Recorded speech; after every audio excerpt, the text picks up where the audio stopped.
छत्तीसगढ़ विधानसभा की कार्रवाई का आज 5वां दिन है। सदन की कार्रवाई शुरू होते ही कांग्रेस विधायक सत्यनारायण शर्मा ने सवाल पूछा, आरआई पटवारी को अब कब तक कंप्यूटर क्यों नहीं मिला, वो कैसे काम कर रहे हैं। इसके जवाब में मंत्री जयसिंह अग्रवाल ने कहा कि 2017 में सभी तहसीलों में 5-5 कंप्यूटर दिए गए थे, जिसे वापस ले लिया गया था।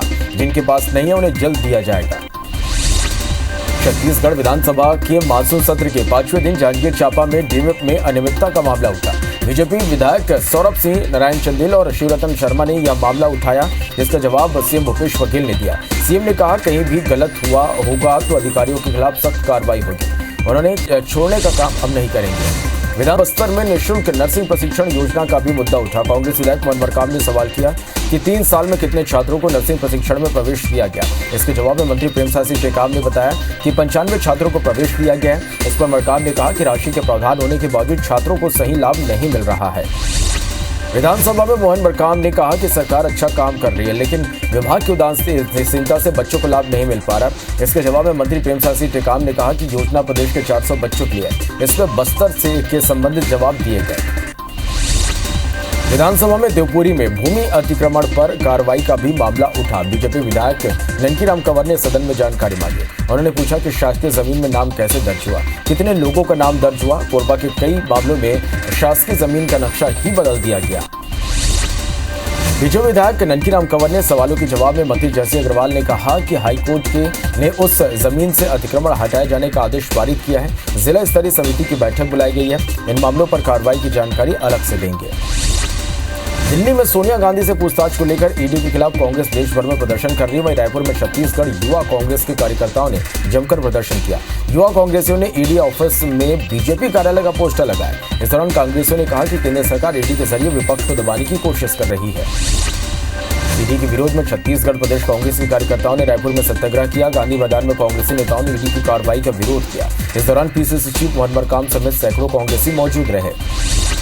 बिगड़ती कानून व्यवस्था को लेकर बीजेपी रायपुर में प्रदर्शन कर रही है, जिसके चलते रायपुर की ट्रैफिक व्यवस्था प्रभावित हुई। राजधानी के लोधीपारा चौक, पंडित शंकर नगर में जाम की स्थिति बन गई। हालात पर काबू पाने के लिए पुलिस ने मुख्य मार्गों पर बैरिकेड लगाए हैं। छत्तीसगढ़ में कानून व्यवस्था को लेकर बीजेपी ने जमकर प्रदर्शन किया। विधानसभा का घेराव करने निकले बीजेपी कार्यकर्ताओं को पुलिस ने मंडी गेट के पास रोक दिया। इस दौरान पुलिस के साथ झूमा झटकी भी हुई। छत्तीसगढ़ के सरकारी कर्मचारियों की हड़ताल दूसरे दिन भी जारी है। अपनी 2 सूत्री मांगों को लेकर काम बंद कर दिया। राजधानी रायपुर में भी इसका असर देखने को मिला। कर्मचारी डीए और एचआरए की मांग को लेकर प्रदर्शन कर रहे हैं, जिससे पूरे प्रदेश में सरकारी कार्यालयों में कामकाज ठप हो गया है। राजनांदगांव जिले में सांसद संतोष पांडे ने सीएम भूपेश बघेल को पत्र लिखा। पत्र के माध्यम से सांसद ने राज्य के कर्मचारियों को केंद्र के समान 34% महंगाई भत्ता देने की मांग की। बता दें कि महंगाई भत्ता समेत कई मांगों को लेकर राज्य के कर्मचारी हड़ताल पर हैं। राजधानी रायपुर के कुशाभाऊ ठाकरे परिसर में भाजपा विधायक दल की बैठक हो रही है, जिसमें भारतीय जनता पार्टी के राष्ट्रीय प्रवक्ता संबित पात्रा भी मौजूद है। बैठक में मानसून सत्र समेत कई मुद्दों पर चर्चा की जा रही है। रायपुर दौरे पर पहुंचे बीजेपी के राष्ट्रीय प्रवक्ता संबित पात्रा का बयान सामने आया। उन्होंने कहा कि हर घर तिरंगा पीएम मोदी के दिल से जुड़ा है। देश भर के 20 करोड़ घरों में तिरंगा फहराया जाएगा। प्रदेश से बूथ स्तर पर योजना तैयार की गई है। छत्तीसगढ़ इस अभियान में अव्वल रहेगा। बीजेपी राष्ट्रीय प्रवक्ता संबित पात्रा ने कहा कि 9 अगस्त से 15 अगस्त तक हर घर तिरंगा अभियान चलेगा। प्रदेश भर में गांव-गांव में प्रभात फेरी निकाली जाएगी। 13 से 15 अगस्त तक हर घर पर तिरंगा फहराया जाएगा। रायपुर में कल सीएम हाउस में विधायक दल की बैठक हुई, जिसमें 27 जुलाई को अविश्वास प्रस्ताव के मुद्दे पर रणनीति बनी। बीजेपी के आरोप पत्रों पर कांग्रेसी विधायक जवाब देंगे, साथ ही मोदी और रमन सरकार की विफलता बताएंगे। रायपुर में बढ़ते अपराध के मद्देनजर रायपुर रेंज के आईजी और एसएसपी ने 2 घंटे की मैराथन बैठक की। साथ ही जिले के सभी एसपी और सीएसपी, टीआई समेत निचले स्तर के कर्मचारियों की क्लास ली। मीटिंग में उन्होंने शहर के गुंडे बदमाशों पर नकेल कसने और खासतौर पर बढ़ती चाकूबाजी की घटनाओं को रोकने के लिए इलाके में थानेवार कड़ाई करने से निर्देश दिए। महासमुंद जिले के पिथौरा ब्लॉक के 3 गांव में डायरिया का प्रकोप जारी है। 3 गांव में करीब 80 लोग डायरिया से पीड़ित हैं, जिनका इलाज उप स्वास्थ्य केंद्र बम्मी और सामुदायिक स्वास्थ्य केंद्र पिथौरा में चल रहा है। स्वास्थ्य विभाग गांव में कैंप लगाकर लोगों की जांच कर रहा। वहीं डायरिया फैलने के कारणों पर जांच की गई तो पानी की टंकी का साफ नहीं होना पाया गया। रायपुर पुलिस ने 2 बाइकों पर 4 सवारी चलने वाले बाइक सवारों पर कार्रवाई की। साथ ही 7,500 का जुर्माना वसूलते हुए उनके परिजनों को बुलाकर कड़ी चेतावनी दी। पुलिस के मुताबिक 23 और 24 जुलाई को यातायात पुलिस की ओर से जारी व्हाट्सएप नंबर पर दोपहिया में 4 सवारी चलने का 2 फुटेज मिला था, जिसके आधार पर यह कार्रवाई की गई। दंतेवाड़ा की जबरा मीठा में पुलिस और नक्सलियों के बीच मुठभेड़ हुई, जिसमें 5 लाख का एक इनामी नक्सली ढेर हो गया। बताया जा रहा है कि मृत नक्सली एरिया कमेटी का सदस्य था। मामला कटे कल्याण थाना इलाके का है। रायपुर के कमांडी थाना इलाके में ट्रेन से टकराकर बुजुर्ग की मौत हो गई। सूचना पर पहुंची पुलिस ने शव को कब्जे में लेकर पोस्टमार्टम के लिए भेज दिया। हादसा चंडीनगर रेलवे ट्रैक पर हुआ। नारायणपुर जिला अस्पताल परिसर के गड्ढे में एक युवक का शव मिला, जिसकी बॉडी बुरी तरह से डिकम्पोज हो गई थी। सूचना मिलने पर पहुंची कोतवाली पुलिस ने शव को कब्जे में लिया, साथ ही आगे की कार्रवाई शुरू कर दी है। पुलिस के मुताबिक फिलहाल युवक की पहचान नहीं हो पाई है। जशपुर जिले के फरसाबहार थाना इलाके में ट्रैक्टर और स्कूटी में भिड़ंत हो गई। हादसे में स्कूटी सवार पिता पुत्र की मौत हो गई। दुर्घटना के बाद से ट्रैक्टर ड्राइवर फरार है। मामला डूमर टोली गाँव का है। सूरजपुर जिले के रामगंज नगर की ज्वेलर्स दुकान में उठाईगिरी का मामला सामने आया। आरोपियों ने दुकानदार से जेवर दिखाने के लिए कहा तो सभी आरोपी 6 मंगलसूत्र लेकर फरार हो गए। चोरी किए गए मंगलसूत्र की कीमत 2 से 3 लाख रुपए बताई जा रही है। पुलिस सीसीटीवी की मदद से आरोपियों की तलाश में जुट गई है। कबीरधाम जिले के नक्सल प्रभावित गांव में महिला के घर में घुसकर छेड़छाड़ के आरोप में पुलिस ने एक युवक को गिरफ्तार कर लिया। आरोपी ने जब महिला से ज्यादती की तो महिला ने आसपास के लोगों को आवाज लगाई और मामले की शिकायत सिंगनपुरी थाने में दर्ज कराई, जिसके बाद पुलिस ने आरोपी को हिरासत में लिया है। बिलासपुर में एक शराब दुकान में घुसकर सुपरवाइजर और कर्मचारियों से जमकर मारपीट का मामला सामने आया। दर्जन भर युवकों ने लाठी डंडों से कर्मचारी की ताबड़तोड़ पिटाई कर दी। चिल्लर को लेकर हुए विवाद में युवकों ने हमला किया। घटना सीसीटीवी कैमरे में कैद हो गई। शराब दुकान सुपरवाइजर की रिपोर्ट पर पुलिस ने हमलावरों के खिलाफ केस दर्ज कर लिया है। जगदलपुर पुलिस ने छत्तीसगढ़ ओडिशा सीमा पर गांजा तस्करी करते एक युवक को गिरफ्तार किया। उसके पास से 80 किलो गांजा भी बरामद किया गया, जिसकी कीमत 4 लाख बताई जा रही है। धमतरी जिले में धान खरीदी के 6 महीने बीत जाने के बाद भी राइस मिल संचालक चावल जमा नहीं करवा रहे। 31,397 मीट्रिक टन धान की कस्टम बिलिंग के लिए जिले के 206 राइस मिलों ने पंजीयन कराया। इस मामले में अब जिला प्रशासन नोटिस देकर चावल जमा कराने की बात कह रहा है। व्हाट्सएप के माध्यम से बलरामपुर कलेक्टर के नाम पर पैसा मांगने का मामला सामने आया, जिसके बाद कलेक्टर ने कथित तौर पर पैसा मांगने वाले शातिर ठग के खिलाफ थाने में एफआईआर दर्ज कराने की बात कही है। इसके साथ ही उन्होंने लोगों से इस प्रकार की किसी भी झांसे में न आने की अपील की। गौरेला पिंड अमरवाही जिले के एक सहकारी समिति के प्रबंधक को फर्जीवाड़ा का आरोप मिलने पर पद से बर्खास्त कर दिया गया। किसानों के साथ करीब 11 लाख रुपए के फर्जीवाड़े को अंजाम देने वाले सहकारी समिति के प्रबंधक पर जांच टीम बैठाई गई थी और जांच सही पाए जाने पर कलेक्टर ने प्रबंधक को पद से हटाया, साथ ही राशि रिकवरी के निर्देश भी दिए। कोरबा वन मंडल के कोरकोमा सर्किल में कुएं में एक हिरण गिर गया। घटना की सूचना मिलती वन विभाग की टीम मौके पर पहुंची और घंटों मशक्कत के बाद उसे रेस्क्यू कर बाहर निकाला गया। कोरकोमा के सावड़ापारा मोहल्ला में सुबह एक किसान के घर के आंगन में यह हिरण दिखाई दिया। कवर्धा के पंडेरिया रेंज के जंगल में 6 हाथियों का दल पहुंच गया।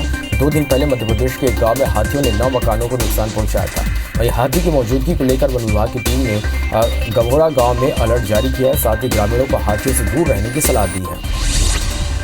कोंडा गांव आईटीबीपी की ओर से ग्रामीण बच्चों को जूडो और तीरंदाजी समेत कई खेलों का लगातार प्रशिक्षण दिया जा रहा है, जिन्होंने राज्य और नेशनल खेल में भाग लेते हुए गोल्ड मेडल हासिल की। इसमें आईटीबीपी के डीआईजी राणा युद्धवीर सिंह ने मुलाकात की, साथ ही उनके परिजन से भी चर्चा की गई और सभी राज्य नेशनल खिलाड़ियों को बधाई दी गई।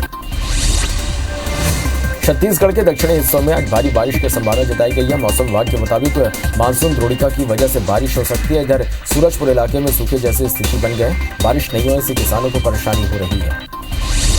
चिरमिरी अवनपुर ट्रेन नहीं रुकने से लोगों ने नाराजगी जताई है। मनेन्द्रगढ़ स्टेशन में ट्रेन नहीं रुकी, जिसके बाद कांग्रेस पार्षद स्टेशन पहुंचे और स्टेशन मास्टर से लिखित में शिकायत दर्ज कराई। बता दें कि मनेन्द्रगढ़ प्रमुख व्यावसायिक नगरी है।